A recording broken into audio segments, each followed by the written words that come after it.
So there's so many different ways to screen share. There is a basic, there is advanced, and there are files. So let's take a look at screen share. Change this again to gallery. Screen share is this green button here in the middle. As the host or the co-host, you can screen share.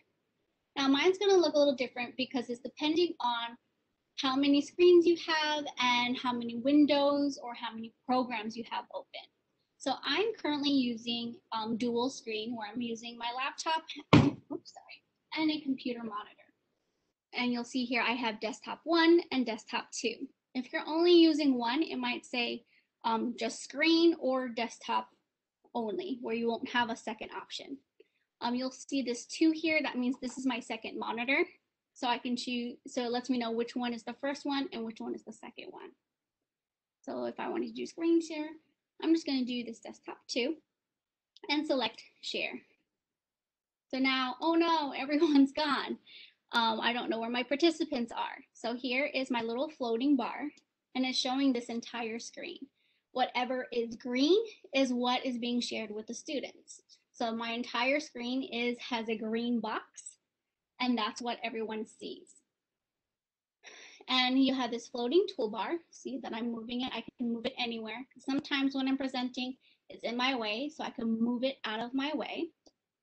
This is where you can unmute and start your video. All the icons that you had originally are all here, but you'll see some new buttons. You have annotate, where you can actually start drawing right where I am. So here, my annotate. I can clear that completely. And these are my different options when it comes to annotating. There is also option to remote control if this is turned on. However, it does not work if you're using a Chromebook all the time. So it's depending on what version that they have. And if you give them access, there's a possibility to use remote control. We also have resources on that, but we're not going to go too deep into it. And also, when you select more, this is where you can find chat, the breakout rooms, or any other features that you have on Zoom. It's all under the more icon. So for example, I have here my chat. I'm going to move this here to the side. Select my participant panel because sometimes I like to see all of my participants. So I can pay attention if there's anyone in the waiting room, and I can always rearrange my screen and move my windows and panels in the way I want. That way I can try to see everything all at once. So this is something that's really good where I have this screen here. I can always resize it so that I can see the screen that I'm sharing, see the participant panel, see the chat panel all at once. So think about rearranging everything on your screen. And anytime we're like, oh no, I need to fix something but I don't want them to see it, I can always do pause share. And now instead of a green box, it's now an orange box. So they see whatever I left my screen on, but I can open another tab and do something there, but they will not see it because it is paused. So I'm going to close that. Excuse me. And then I can click resume share where it can go back. Okay, we're back here. Take a look at this. This is what I'm showing. This is what I'm teaching you. And on. So I'm going to click stop share here for a minute. And it takes me back to the gallery view. The other options when it comes to screen share, under basic, other than picking the 2, you have whiteboard. I'm going to select that and click share, and it looks like a whiteboard. So all they will see is this whiteboard, and I can start drawing it. So it's like annotating, but I have a canvas to work off of. I'm going to stop share there. And the other options are individual programs. So I have my Chrome browser open here where I don't want them to see my entire screen. I only want them to see one specific thing where I can choose which window that's already open for them to see. So instead of showing the whole thing, I can select Google Chrome and I'll click share. And you'll see there's a difference here where I have a green square going around just this window and this window only. That way I could still have my chat on the side, my participants on the side, and pay attention to them. So that's another way that you can screen share and not have to share your entire screen to your students. Click stop share again. And another one is, depending on if you have a device or not, you can also do AirPlay with your iPhone or your iPad, or you can hardwire with a cord your iPhone or iPad. So I'm going to show here how to do it on iPad because I have one here.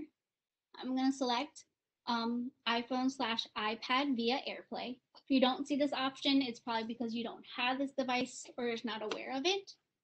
And I'll go ahead and click share. And it has me this it lets me know that I have to connect to it. It also that your iPad or your iPhone needs to be on the same Wi-Fi network. So I'm gonna go to my iPad now and turn on screen mirroring. And now you'll see my iPad here. So my students only see, again, whatever is in the green square. And I'm gonna click here, tap here, and then I'm gonna show you that I'm on my iPad, and here's all my different apps. Some teachers like to use their iPad or a mobile device when screen sharing because it's easier to write or draw on. Or if I wanted to show something on Seesaw on the app, this is how I will do it. Not now. I can scroll and navigate on my iPad, and the students will see it as well. Excuse me. So I'm going to go ahead, and if I swipe down to the corner, if you're on your iPad or an iPhone, you see here it says Zoom TDC. This is my work iPad, and it's showing that it's screen mirroring.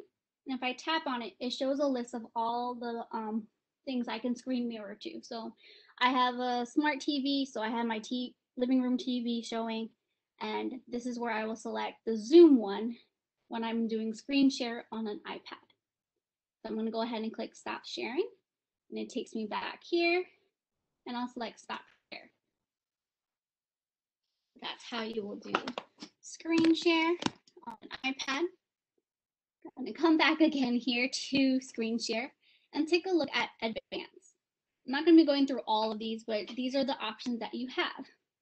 You may not see this option yet because it's in beta, where you can have slides as virtual background. Currently, it's only Microsoft PowerPoint slides, where instead of a picture in your background, it is your actual PowerPoint presentation. That's your background, and you can be in front of it so students can see you and you can present at the same time. Just be mindful that wherever your head is, you're covering whatever is in front of it, behind you.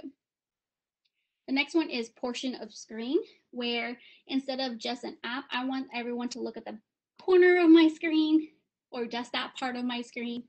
I could do that. So I'm going to sample that one. So portion of screen and select share. And now I can select, oops, where'd it go? Let me try that again. Share, portion of screen, click share. Oh, sorry, it's on my other screen. Here, I have a little box, and whatever is green is what the students see. So I want them to focus just on the basic parts, and that's what all they see. Or I can move it down. I want them to only see this part of my presentation. So that's a great way to screen share. Sorry.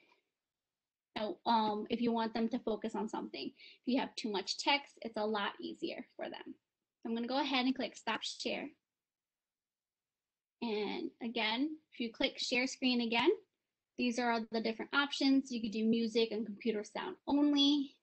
If you have a second camera, you can do so. Some like who have an Elmo or a document camera, you can connect that as well. And the last one are files from your Microsoft Drive, Google Drive, or SharePoint. Excuse me. And one last thing about sharing is if you are showing a YouTube video to your students, it's important to look at these two options here at the bottom left, where it says share sound and optimize for video clip. So sometimes you might see that your video is lagging or the sound is getting really choppy. Make sure to select these two options when showing a video. I'm going to go ahead and close out of this. Come back here. We talked about screen share. And now some screen sharing tips. So some of these things I've kind of showed you already, where keep in mind your screen sharing options. You have many different ways to share. You don't have to share your entire screen. It could just be a part of your screen or just an application. When showing video, make sure you share the sound and optimize for video clip. And we don't have time to show you this, but these are great videos that you can share with your students as well on how to do a split screen. We have one for how to do it on a Mac, on a PC, and a Chromebook. So these are different videos for you to see how to do a split screen. And the next one is organize your screen to see everything. So I was showing you how I can have my participant panel on one side so I can pay attention to them, my students, if any of them are in the waiting room or if any of them left, and at the same time have my main shared screen so I could see everything at once. Now, this is not recommended and not suggested for you to absolutely have, but it just becomes very helpful. I just have a really old computer screen that I used to have back in college. So I'm using dual screen because it's just easier to work on two screens instead of one, especially when you have multiple tabs.